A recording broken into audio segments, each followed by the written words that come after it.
If I offered you a diamond today, you would take it. You would admire its brilliance. You would marvel at how it catches the light, splitting a single white beam into a spectrum of rainbows. You would value it because you know it is rare, and you know it is unbreakable.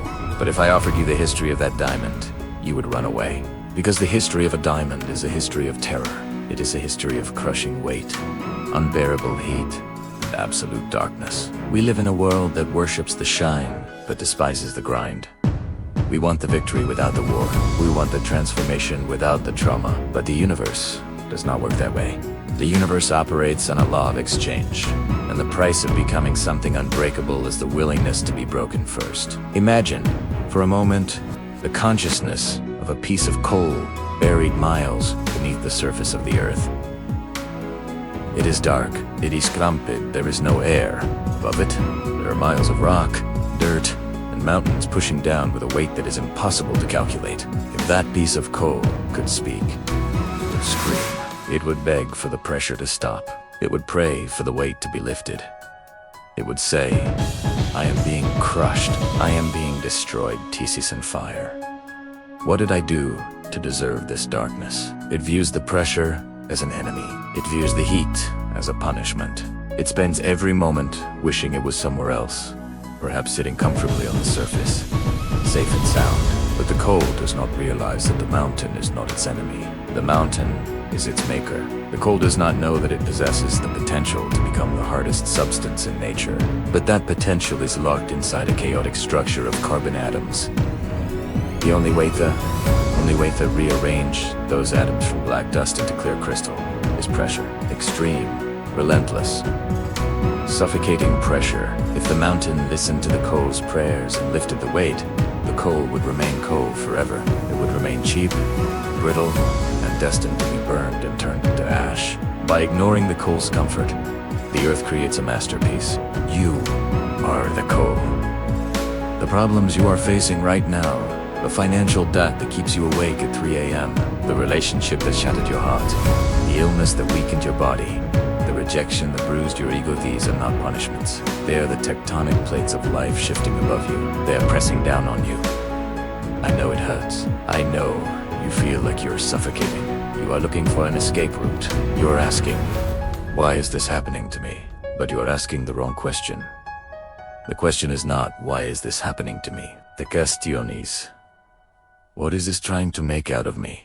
Most people in 2026 are running from the pressure. They numb themselves with entertainment. They run to safety. They quit the job the moment it gets hard. They leave the relationship the moment the honeymoon phase ends. They are protecting their comfort, and by protecting their comfort, they are protecting their weakness. They remain coal. They are brittle. When life hits them, they crumble into dust. But you have a different destiny. You are here because you suspect that there is something brilliant locked inside of you, but you are terrified of the process required to unlock it. Consider the Japanese art of sword making. The swordsmith takes a raw lump of steel and puts it into the fire. The steel gets red hot. It is burning. If the steel had a voice, it would scream in agony. Then, the smith takes it out and places it on the anvil. He strikes it with a heavy hammer. Bang, bang, bang. He folds the steel over itself and puts it back in the fire. He repeats this process 1,000 times. Fire and force, heat and hammer. Why? Is he angry at the steel? Does he hate the metal? No. He sees the sword inside the lump. He knows that the impurities must be beaten out. He knows that the layers must be folded to create strength. If he was gentle with the steel, the sword would break in the first battle. The violence of the forge is an act of love. Your problems are the hammer. Your struggles are the fire. Every time you face a crisis and you choose to stand your ground instead of running away, you are being folded. You are getting tougher. The impurities of arrogance, laziness, and entitlement are being burned out of you. You are becoming sharper. A life without problems is a life without growth. A life of ease is a slow death. Look at the people who were given everything. Ones who inherited millions. The ones who never had to work. The ones who had the road cleared for them. Are they happy? Are they strong? Usually, They're the most fragile people in the room. They break at the first sign of a storm because they never built the muscles to stand in the wind. But you have walked through the fire. You have carried the weight. And because of that, you have a depth that they do not have. There is a specific kind of confidence that comes from surviving your worst nightmare. When you have lost everything and rebuilt it from scratch, you no longer fear loss. When you have been alone in the dark and found your own light, you no longer fear solitude. You become dangerous to the enemy because you become fearless. You realize that the worst thing life can do to you is the very thing that makes you better. There is a shift that happens in the mind of a master. It is the shift from I have to go through this to I get to go through this. It sounds crazy to the average person who wants to go through pain, the person who wants the prize. You start to look at your difficulties as a gem for your character. When a new problem arises, you don't panic, you smile. You say, okay, it is another 50 pounds on the bar. Let's see if I can lift it. You stop asking for a lighter load and you start praying for a stronger back. You stop asking for the mountain to move and you start asking for better climbing boots. So, look at the situation you are in right now. Maybe you are lonely. Good. Use that silence to hear your own thoughts and build a relationship with your creator. Maybe you are broke. Good. Use that hunger to develop a work ethic that will last a lifetime. Maybe you are confused. Good. Use that confusion to study, to read, and to learn. Until you find the answer, do not waste your suffering. Suffering without purpose is tragedy, but suffering with purpose is training. The diamond does not form in a day. It takes time, and the most critical part of the process is the end. Just before the coal turns into a diamond, the pressure is at its absolute maximum. It is the breaking point. Many people quit 1 inch from the finish line. They quit right when the miracle is about to happen because the pain became too much. Hold on.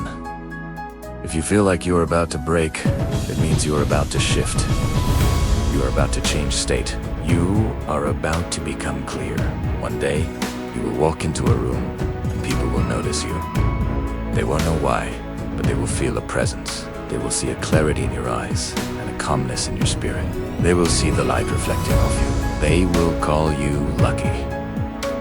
They will say you are gifted, but you will know the truth. You will know about the nights you spent under the mountain. You will know about the heat and the hammer. You will know that you didn't just find the light. You earned it by surviving the dark. Do not resent the pressure. Embrace it. It is the only way to become who you were meant to be. Let the world weigh you down and show them that you are strong enough to push back. Shine. Have you ever felt broken, like a piece of you is shattered? You're just not sure how to put it all back together. I want to tell you a story about an ancient Japanese art form that might just change the way you see your scars. It's called Kintsugi. Imagine a beautiful, cherished ceramic bowl. One day, it slips and shatters into a dozen pieces. Your first instinct might be to throw it away. Right, it's broken, useless. But in Japan, there's a different philosophy. Instead of hiding the cracks, they highlight them. Kintsugi is the art of repairing broken pottery by mending the areas of breakage with lacquer dusted or mixed with powdered gold, silver, or platinum. The artists don't try to conceal the damage. Instead, they illuminate it, making the cracks the most beautiful part of the piece. The breakage is not something to be ashamed of. It's a part of the object's history, a testament to its journey. The bowl is not just repaired, it's reborn, more beautiful and more resilient than it was before. Now, think about your own life. We all have cracks. We all have scars, both visible and invisible. We have moments of failure, heartbreak, and loss that have left us feeling shattered. Society often tells us to hide these imperfections, to pretend they don't exist, to present a flawless version of ourselves. But what if we tried the Kintsugi approach? What if we saw our scars not as flaws, but as golden threads that tell the story of our strength and resilience? Your struggles, your setbacks, the times you felt broken, they are not signs of weakness. They are proof that you have lived, that you have fought, and that you have healed. Each crack represents a lesson learned, a challenge overcome. Embracing your imperfections doesn't mean you're celebrating the pain, but rather honoring the journey of healing. It's about acknowledging that you are more beautiful, not despite your broken pieces, but because of them. So the next time you look in the mirror and see your scars, remember Kintsugi? Remember that you are a masterpiece, intricately pieced back together with gold. Your history makes you unique, and your resilience makes you shine. Thanks for watching. If this resonated with you, consider subscribing for more stories that inspire. See you next time. Your time is coming. Keep believing. Keep fighting. Don't just watch. Go out and prove them wrong. Thank you for being part of the journey. If you liked it, please like, comment, and subscribe. Bye.